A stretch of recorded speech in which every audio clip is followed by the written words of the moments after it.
Welcome back. In tonight's episode, we're heading to Jeju Island, South Korea, a place known for its stunning volcanic landscapes, pristine beaches, and thriving tourism industry. But there's one location on this island that tourists don't visit anymore.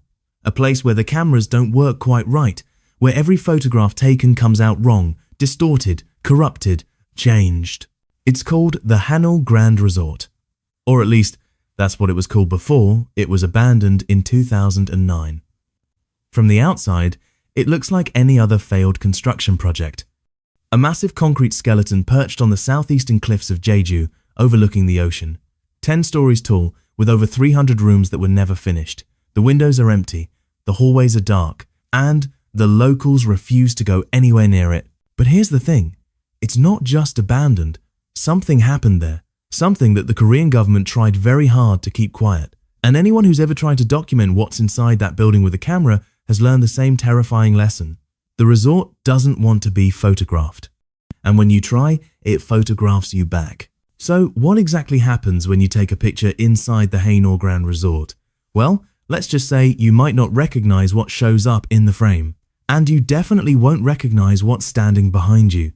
Let's dive in. Back in 2015, a freelance photographer named Min Jun was working on a project about South Korea's abandoned buildings. He had already documented several forgotten places across the country, old theme parks, defunct factories, collapsed hotels. His work was gaining attention online, and he was always searching for the next location that would really make his portfolio stand out. That's when he heard about the Hanul Grand Resort. Now, Min Jun wasn't someone who believed in ghost stories or urban legends. He was a professional, a realist. He had spent countless nights alone in abandoned buildings with nothing but his camera and a flashlight, and he had never encountered anything remotely supernatural. So when people warned him about the resort, when locals in Jeju told him not to go there, he just assumed they were being superstitious. Small town fear. Nothing more. On a cloudy afternoon in late October, Min Jun drove his rental car up the winding mountain road that led to the resort. The building came into view slowly, emerging from the fog like some kind of ancient monument. It was bigger than he expected, more imposing. The concrete facade was stained with years of rain and salt from the ocean winds. Rust streaked down from the empty window frames. It looked like a corpse. Min Jun parked his car near the front entrance, grabbed his camera bag, and made his way inside. The lobby was vast and hollow. Construction materials were scattered everywhere. Broken tiles, rotting wood beams, piles of debris covered in thick layers of dust. But what struck him most was the silence. No wind, no birds, no distant sounds of the ocean, just silence. He raised his camera and took his first shot. The lobby from the entrance. Click. The shutter sounded loud in the stillness. He checked the screen on the back of his camera to review the image. It looked fine. A perfect shot, good composition, excellent lighting from the overcast sky filtering through the empty windows. He smiled. This was going to be great. Min Jun spent the next 2 hours exploring the ground floor. He photographed everything. The abandoned front desk, the skeletal framework of what was supposed to be a restaurant, the indoor pool, now filled with stagnant green water and debris. He took nearly 200 photos. Every single one looked perfect on his camera screen. He was thrilled. It wasn't until he got back to his hotel room that night and uploaded the photos to his laptop that he noticed something was wrong. The first image he opened, the shot of the lobby, looked different. In the background, near one of the pillars, there was a figure, a person, standing perfectly still, facing the camera. Min Jun's stomach dropped. He had been completely alone in that building. He was absolutely certain of it. There was no way someone could have been standing there without him noticing. He zoomed in on the figure. It was blurry, distorted, like the image had been corrupted somehow. The face was unclear, but the posture was unmistakable. Someone had been watching him. He quickly opened the second photo.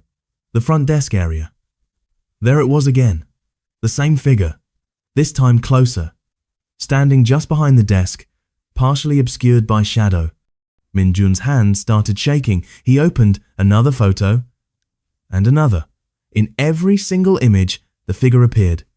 Sometimes in the background, sometimes in the foreground, sometimes so close to the camera that it filled half the frame. But it was the last photo that made him physically sick. It was the shot he had taken of the pool. In the image, the figure was standing directly behind where Min Jun had been positioned when he took the photograph, close enough to touch him. And this time, the face was partially visible. pale, hollow eyes, mouth open in what looked like a scream. Minjun never went back to the Hanul Grand Resort. He deleted every photo from that day, but the images stayed with him. Sometimes, late at night, he still sees that face, that figure, standing in the darkness, watching, waiting. 2 years later, in the summer of 2017, a group of 4 university students from Seoul decided to visit Jeju Island for a weekend trip.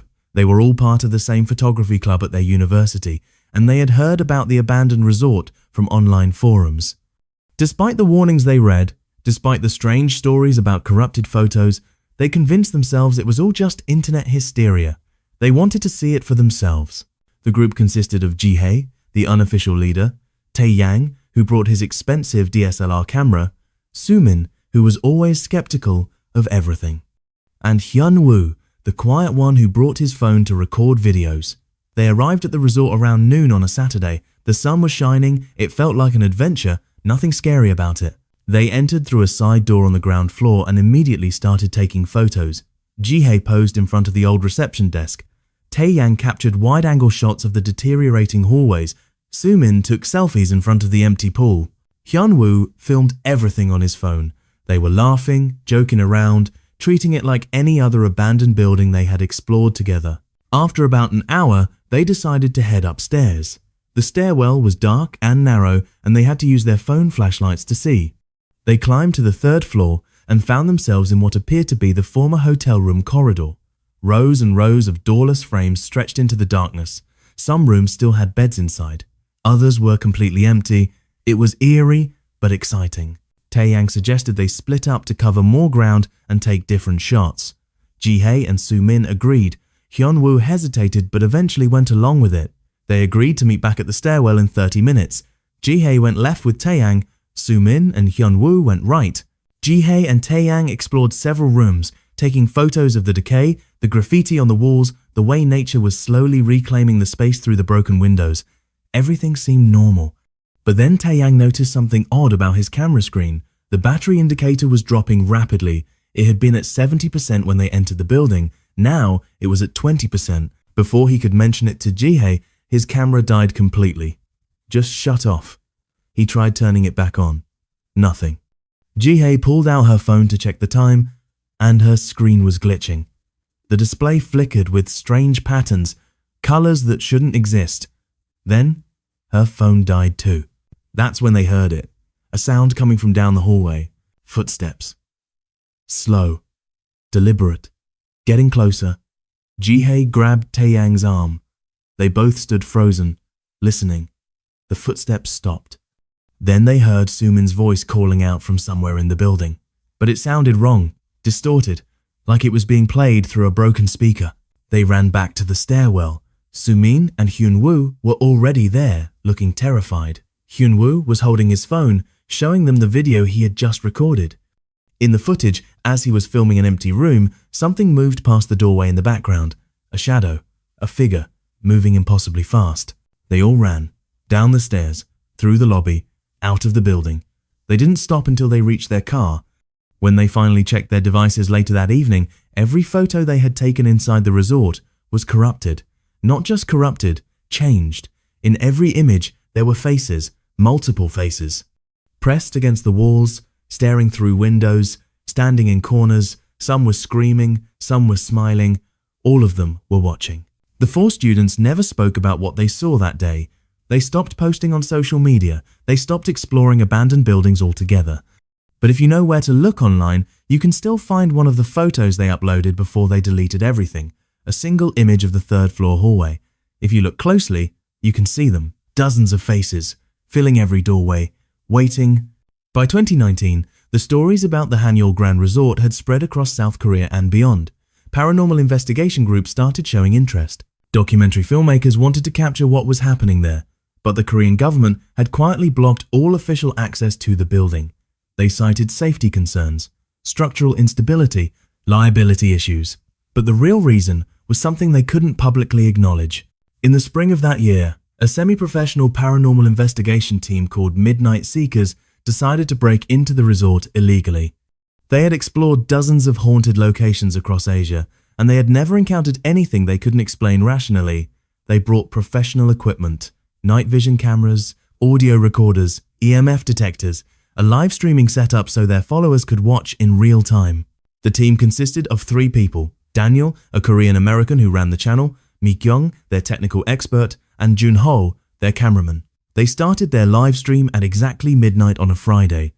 Over 3,000 people were watching as they entered the building. For the first hour, everything seemed routine. They explored the ground floor, took readings with their equipment, found nothing unusual. The chat in their live stream was filled with comments calling it boring. Some viewers started leaving. But then they reached the stairwell to go up to the second floor, and that's when the equipment started malfunctioning. Mi-kyung's EMF detector was showing readings that made no sense. The numbers were jumping erratically, off the scale, then back to 0, then off the scale again. Her laptop, which was monitoring all their equipment remotely, started displaying error messages. Files corrupting in real time. She tried to reboot it. The screen went black.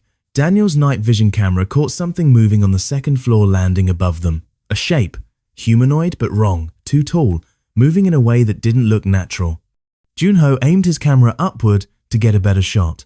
The live stream feed started glitching. Viewers in the chat began commenting that they could see things in the video that the team couldn't see on their own screens. Faces appearing in the static, figures standing in the background. Then the live stream cut out completely. The last thing viewers saw was Daniel turning around to face the camera, his face pale, saying something that was drowned out by a horrible screeching noise. The video ended. The channel went offline. For 3 days, no one heard from Midnight Seekers. Their families reported them missing. The police eventually found them sitting in their van outside the resort. All 3 were unharmed physically, but they were unresponsive. In shock. It took hours before any of them could speak. When they finally recovered enough to talk, they told the same story. After the live stream cut out, their equipment had gone haywire. Every camera, every recorder, every device started playing back footage they hadn't recorded. Images of the resort from years ago when it was still under construction. But in the footage, there were people, dozens of people, workers, standing motionless, all of them staring directly at the camera, all of them with the same expression, terror. The team had tried to leave, but every exit they found led them deeper into the building instead of out. Hallways that shouldn't exist, rooms that appeared and disappeared.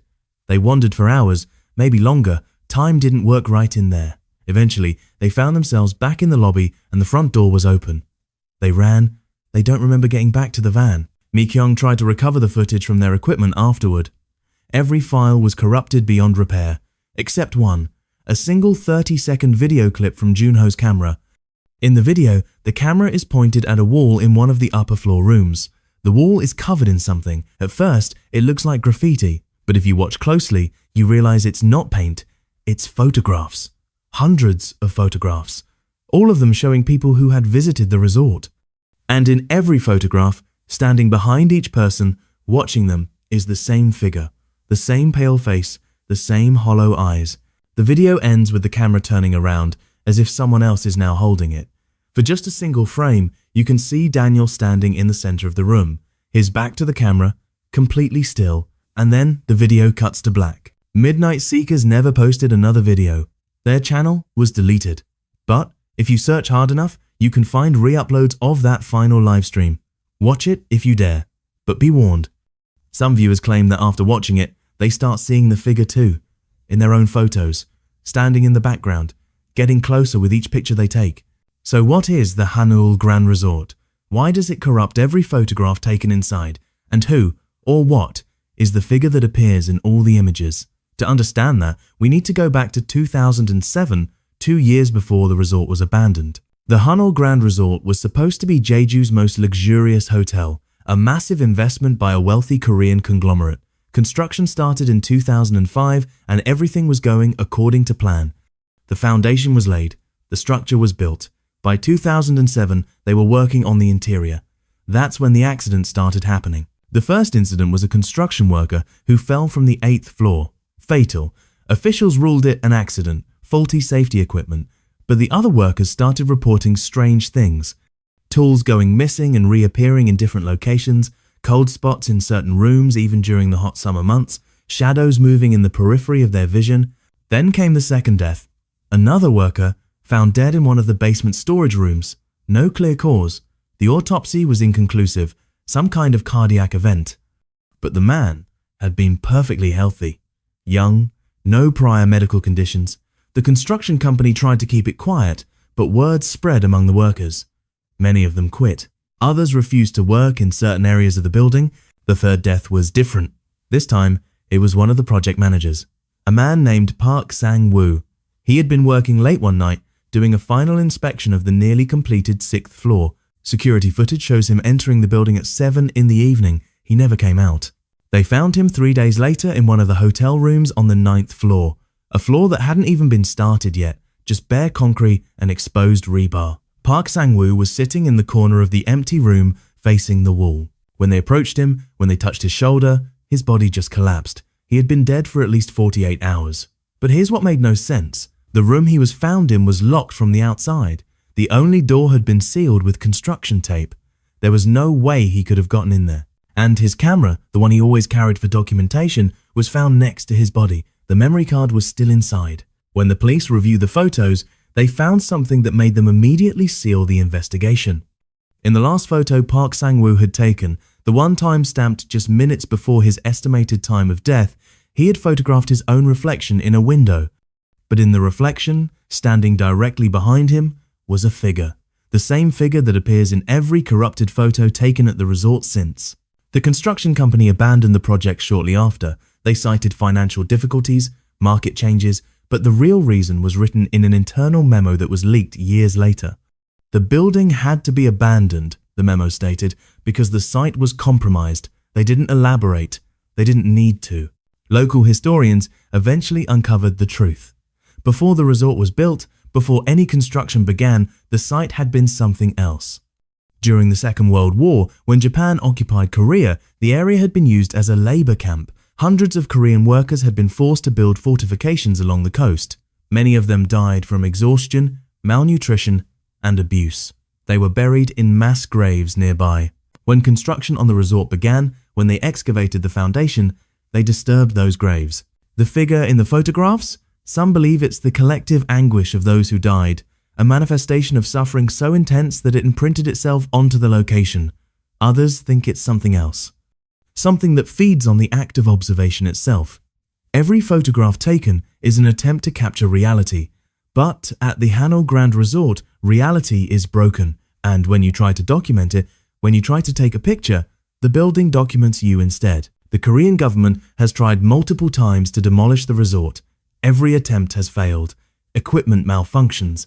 Workers refuse to continue. There are stories of demolition crews seeing things in the building that made them walk off the job immediately. Stories of heavy machinery shutting down for no reason whenever it gets too close to the structure. So the Hanul Grand Resort still stands today, empty, waiting. And if you're ever on Jeju Island, if you're ever driving along the southeastern coast and you see a massive concrete building perched on the cliffs, do yourself a favor. Don't stop. Don't take a picture. Don't even look too long. Because the resort has a way of noticing when you're watching it, and once it notices you, it never forgets. People who have taken photos of the building from a distance, people who thought they were safe because they never went inside, have reported the same phenomenon. Weeks later, sometimes months later, they'll be looking through old photos on their phone, family pictures, vacation snapshots. And there, in the background of an image taken hundreds of miles away, they'll see it, the Hanul Grand Resort. And standing in one of the windows, watching them, is that figure. So remember, never visit the abandoned resort in Jeju, and whatever you do, never try to photograph it, because in that place, the camera doesn't just capture images, it captures you. And once you're in those corrupted files, once your face appears in those distorted frames, you become part of the resort, forever, watching, waiting, for the next person foolish enough to press the shutter button